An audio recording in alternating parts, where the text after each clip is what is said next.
Hello and good evening, everybody. It's Saturday night here in East Tennessee. I'm filming this to release tomorrow morning, same way I normally do or have been doing here lately with my videos. And tonight we got something kind of special I want to talk to y'all about. I've had several people comment on past videos that as much as they love traditional slip joint style knives and case knives and bokers and those style kind of things, they prefer a more modern knife for a work knife. And I can say that I do too sometimes. And today I've got what I believe is one of the better blends of those two genres coming together, a modern traditional knife, if you want to call it that. So we'll just jump right into it here. So this, and I've shown this once or twice before, but this is a Buck 110 Auto Elite. And as you can see, it's a pretty good sized pocket knife. The 110s are rather large. And this one is an automatic. So I have had both versions of this knife. I've had the regular 110 Auto, and I've had the Auto Elite. So the regular 110 Auto that I had, or have, I should say, the tip of the blade got broken off of it by doing something stupid, and it got wedged in a door frame and broke. So Buck would probably fix it. I know the autos, they say can't have the blades replaced. I keep meaning to send it in, but I haven't got there yet. But when it broke, I actually went out and bought this one instead to try it out. So with it being an automatic, it is very, very easy to get to one-handed. It has a very positive action on it. It pops out with pretty good authority. You do have to keep it well lubricated. Normally I use something like Coon P from Smoky Mountain Knife Works, or I've got some gun oil that is from Wilson Combat that works really well. It's a synthetic ultralight gun oil that works very well for this. So the release button is on the side here, the oval side, but the lock button is in the traditional place for a 110. Differences between this and the normal one. The normal one has the wooden, or simulated wood, I guess, handles. And this is G10. This has black G10 handles in a very good finish. The original has brass bolsters, and this one has nickel silver. And those are both just a looks type of things, aesthetics. But the big difference is, of course, the heart of any knife is blade steel. So on this Buck 110 Elite, the blade steel is S30V. On the normal one, it is Buck's, I believe 420 is what they use, 420 high carbon stainless. Now Buck does extremely well to heat treating their stainless blades. That 420 had an excellent heat treat on it.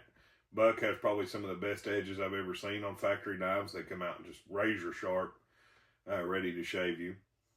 But after work, I carried that one for 2 years, the original. And then I've carried this one for over a year now as a primary work knife, a heavy knife. And I've sharpened this S30V blade once. Now, considering the beating this thing has been through, that's pretty impressive. And I do like to keep my knives sharp. If it won't shave you, it's nowhere near sharp enough to be a work knife to me. But this one does really well. It's held an edge incredibly well. It does require some special attention because it is got such an abrasion resistance to it with that S30V. You really do need a set of diamond stones. An Arkansas stone just won't really do it with this one. Buck, if you're not good at sharpening a knife, Buck will clean them up and sharpen them for a couple of dollars, $5, something if you really want to send your knife back to the factory. I'm not a huge fan of sending them back if they're not broke. downfalls to this knife as a modern, as everyday work knife. Some of the downfalls. So it's big and heavy. 110 is a big knife. I mean, you can see there it takes up most of my hand, and I don't have little hands.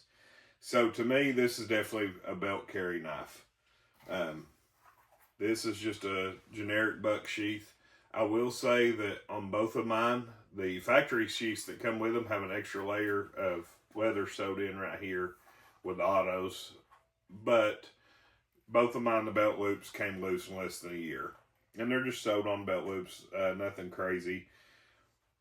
I could probably get bucked a warranty if I really wanted to push the issue. They offer a 1-year warranty on their sheaths. I can pick these up for $8 at Smoky Mountain Knife Works, get a year or two out of them. I beat on them pretty hard. I roll around under cars and working on boats and working on the farm, and they get drug across concrete, and you wear them every day. It's leather, guys. It's going to wear out. So I just don't concern myself too much with it. I just buy another one for $10 and carry on. But it is heavy. I would not consider it a pocket carry knife because of the weight, the thickness, and just the overall size of the knife. It will beat your pockets out and put holes in your jeans pretty quick. A couple other things. If possible, I would want to hand pick one of these. So I hand picked both of mine at Smoky Mountain Knife Works. Some of them, the action's a little better than others. I never got one that I thought the action was particularly awful on or anything like that, but I always wanted to handle whatever they had in stock. Usually I have 4 or 5 in the counter, and I handle them and pick the one with the hardest action on it, the fastest action. Places I would not want to use this knife as a work knife. Oddly enough, considering it's a traditional hunting knife, I guess you'd say, was designed as a hunter.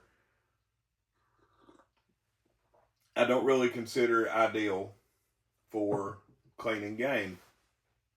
And that's mainly related to the automatic function on it, because if it gets gummed up with blood or hair or whatever, it does not fire well. It will usually stop 3/4 of the way. It won't quite lock, and you'll have to flush it out good and put oil in it.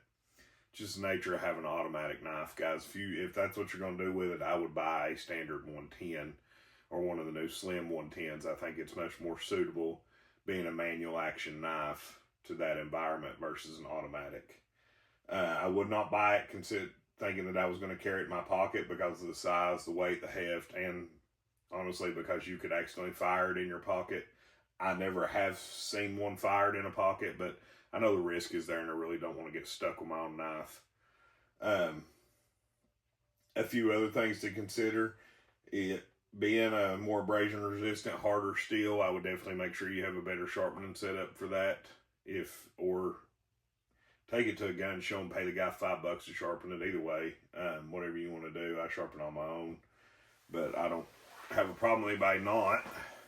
It's a skill that some people want to learn and some don't, and there ain't no big why or how either way to me. The nickel silver don't really bother me. It seems to be holding up better than the brass. The brass on mine after a couple of years had started to get really beat up looking, which is fine. I like a weathered knife. I'm okay with that as long as it's honest wear, and I put a lot of honest wear on my pocket knives, on my everyday carry knives especially.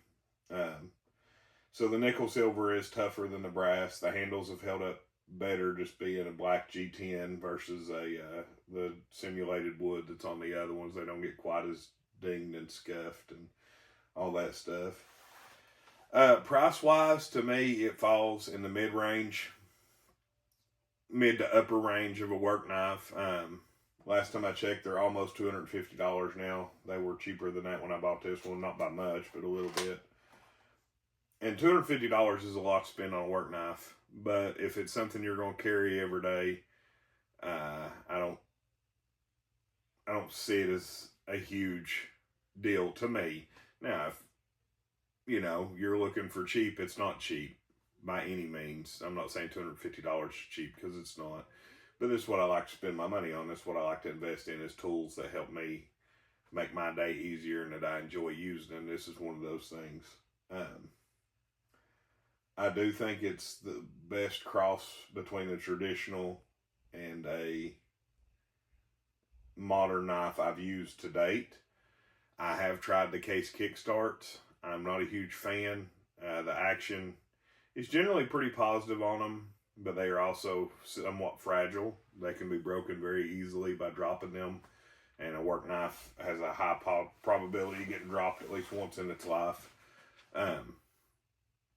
They also have a very touchy firing mechanism to where you bump the blade and it goes. It's the nature of the knife, and that's fine, but they are very easy to set off in your pocket. I had a mid-folding hunter kickstart that I set off in my pocket several times before I got rid of it. I'm just not a fan. They're not as well built. They're not as robust. They're just not as good of a work knife to me.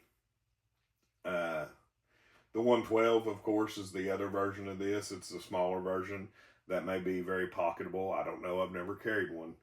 But a 112 could probably be a good mix between a pocket carried version and still having the size, still having the robustness of the 110 without the overall size of the 110. Short and sweet video tonight, guys. I really enjoy this 110. It's one of those, if you haven't got to handle one yet, go out and buy one, go out and borrow one, whatever. Try it out for a few days, see what you think. Let me know what you think. Some of you guys that like autos or like flippers may try this and find out you like an auto better than a flipper. They have an extremely strong lockup system on them. They are definitely an overbuilt heavy work knife. They are not fragile by any means.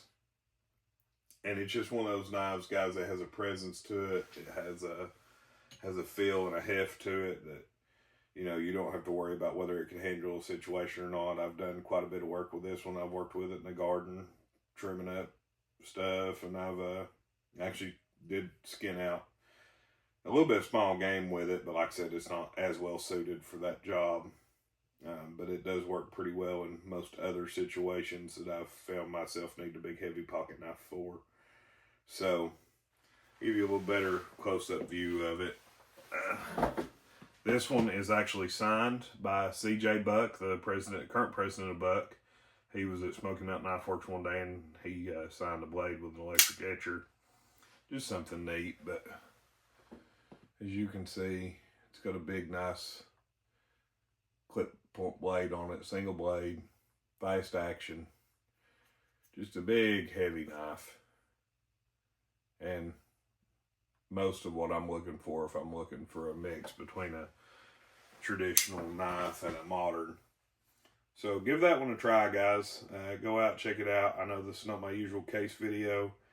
I'll get back on the case stuff in a week or two. I've got some pretty cool stuff coming in. I got a Tony Bose cotton sampler coming down the pipe.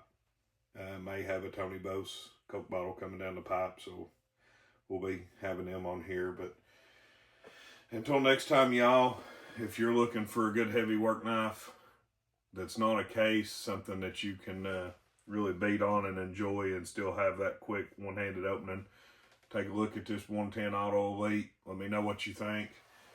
Let me know what you carry, guys. Let me know what's in your pockets, on your belts. What's your big knife? What's your heavy knife? And what's that one you can't leave home without? Put it in the comments down below. Get in the comments. Let me know what you think. Let me know what you want to see next. Until then, I hope everybody has a fantastic and safe evening or a morning or whatever time it is where you're at. And y'all have a good weekend, and we will see you next time.